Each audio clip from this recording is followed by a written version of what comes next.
Welcome to your very last class of EL 416, Integrating Literacy Strategies. Today is pretty short and sweet. You have no readings, which means no reading quiz, no discussion board, or no new projects. So we will just review some of the information that we covered in class. I'll talk about the IDEA course evaluations, and then I'll review what you need to know for the final. Summer courses are more like a sprint than they are a marathon, and we cover so much information in such a short amount of time, and it's difficult to let it all sink in. So, consistent with what we know as good teaching practices, we're going to wrap up the course with a quick review. First of all, we had a ton of strategies. In addition to the literacy strategies that I know you've learned in other classes, but maybe you just didn't realize that they were literacy strategies, we have covered a plethora here in the last 4 weeks. And even though there were many more in the Buell text, we had 13 that we specifically focused on in our textbook. And that doesn't count all the extension strategies that were also tied to those strategies, such as learning logs, admit and exit slips, and template frames. I also pulled all of the strategy spotlight ideas that were at the end of each screencast from the Saravello book. So we had another 13 strategies there. In the Lent supplemental chapters, you were also introduced to another 17 unique strategies. We also had a few other strategies introduced through our regular readings, like with all of the reading comprehension strategies Keene and Zimmerman discusses, as well as the resources from the Facing History and the Teaching channel. That means altogether, you're looking at 49 basic strategies, and even more than that if you count all of the adaptations and versions of some of these. I mean, look at that. That is a bunch. So, there are so many strategies presented here, in fact, that if I hear that you can't think of a reading strategy to use in your KPTP unit during Phase 2 student teaching, especially now that you know that there are expanded definitions of what text and reading are, I will probably go crazy. And if I go crazy, you don't get any more puns from me, and I know that nobody wants that to happen. So use your strategies! Speaking of my great puns, here are a few new ones that I don't think I've ever told anyone before, and these are intended to get put in lunch boxes and brighten the child's day at school. So you're welcome. This one says, what does a tree like to drink? Root beer. You get it? Roots. Ha ha ha. And what did the eraser say to the pencil? Wow, you look sharp. So like I said a bit ago, we've covered a lot of information in less than a month. So what did we do? Well, in the first week of class, we redefined what it means to be a literate individual, which we now know is a multifaceted concept, and practiced a new literacy skill of creating infographics.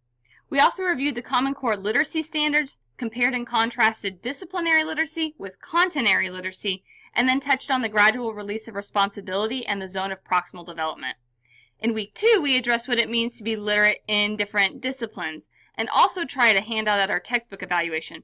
For those of you who are asked by an administrator to serve on a summer committee during next summer, say yes, you now know what it entails, and you'll make a great impression on being involved. We also reiterated the expanded definition of text and then transitioned into comprehension processes and text complexity, which involves readability.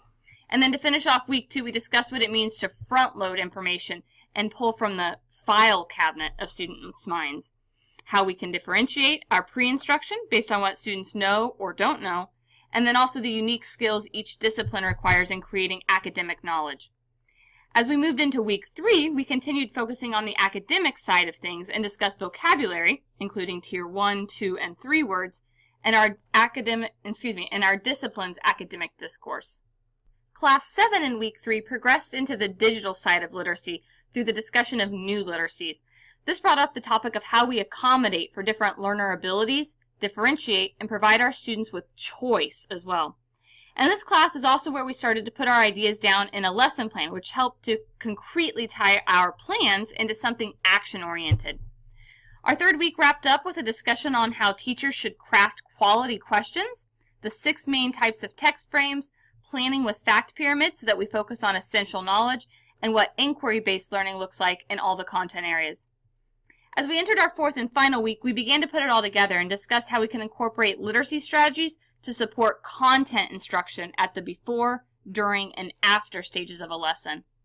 We also elaborated on a discussion of questions and reemphasized thick and thin questions. Ways we can, and reasons why we should, write across the curriculum appeared in Class 10, while various forms of assessment were our topic in Class 11. We also took the opportunities through our projects and assignments to participate in the various types of literacies that we've been discussing. You did not just have one text, but many. And they weren't all printed linguistic materials either. You had video clips, infographics, charts, websites, screencasts, and more. You also delved into new literacies through your creation of digital products. Influencing the whole class was the notion of flipped learning as well. So reading the text and watching the screencasts on your own, then participating in sometimes collaborative projects and discussion boards to apply what you've learned. So props to all of you for sticking with me, for working hard and asking questions, staying involved, and then finishing this summer on a high note. I know that this is the first online class many of you have ever taken, and it's the first class with me for some of you as well. So great job to everybody. Now comes the time when we need to conduct an evaluation of the class.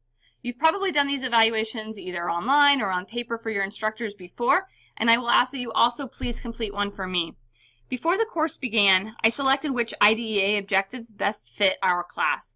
And now, towards the end of the course, you should be getting an email asking you to complete this evaluation of EL 416 and of me. And in the Teachers College, these evaluations play a large role in our tenure and promotion, meaning if I get to keep teaching this class or even if I get to keep working here in general. Furthermore, and something many of you may not know, it also reflects very poorly on instructors when we have low completion rates. So if only 15 out of 30 students complete the evaluation. So please, please, please, I would so appreciate it if you could take 2 minutes, log in with your ESU username and password, and then complete the IDEA evaluation for me. I would really appreciate it. Your final exam is now open in Canvas. You will need the access code EL416ZA. It has all caps, no spaces, to enter the quiz. It will be due in Canvas by 11:59 p.m. on Friday. It is an open book, open note final, but you should work independently. You are given 2 attempts with the average of the 2 scores being recorded. And as I mentioned last class, after the quiz window closes, I will review all the responses to determine if any questions need to be thrown out, and then I will post grades shortly after. Because of the rapid pace of summer classes, please, please continue to check your emails in Canvas for the week following the course end date in case I ask you to revise anything. And then once I submit grades to Buzzin, no changes can be made. Next class we will... just kidding, nothing next class. That's all, folks. Thank you for a great, fast month. I hope that you are able to enjoy the rest of your summer. Some of you I'll see in less than a month for our Phase 1 orientation, but others of you have a bit longer until we will meet again in the classroom. Until then, I would like to invite you to join our secondary education organization called the Interdisciplinary Secondary Education Alliance, or ISEA. You might have seen some of our announcements in the Hornet announcements in the past. We are active on social media, and you can see all of our handles over here. For the handful of you who are going on to student teaching, good luck, and I hope to hear great things from all of you very soon. Please do stop by VH204, which is my office, the next time any of you are in Visser Hall, and say hello.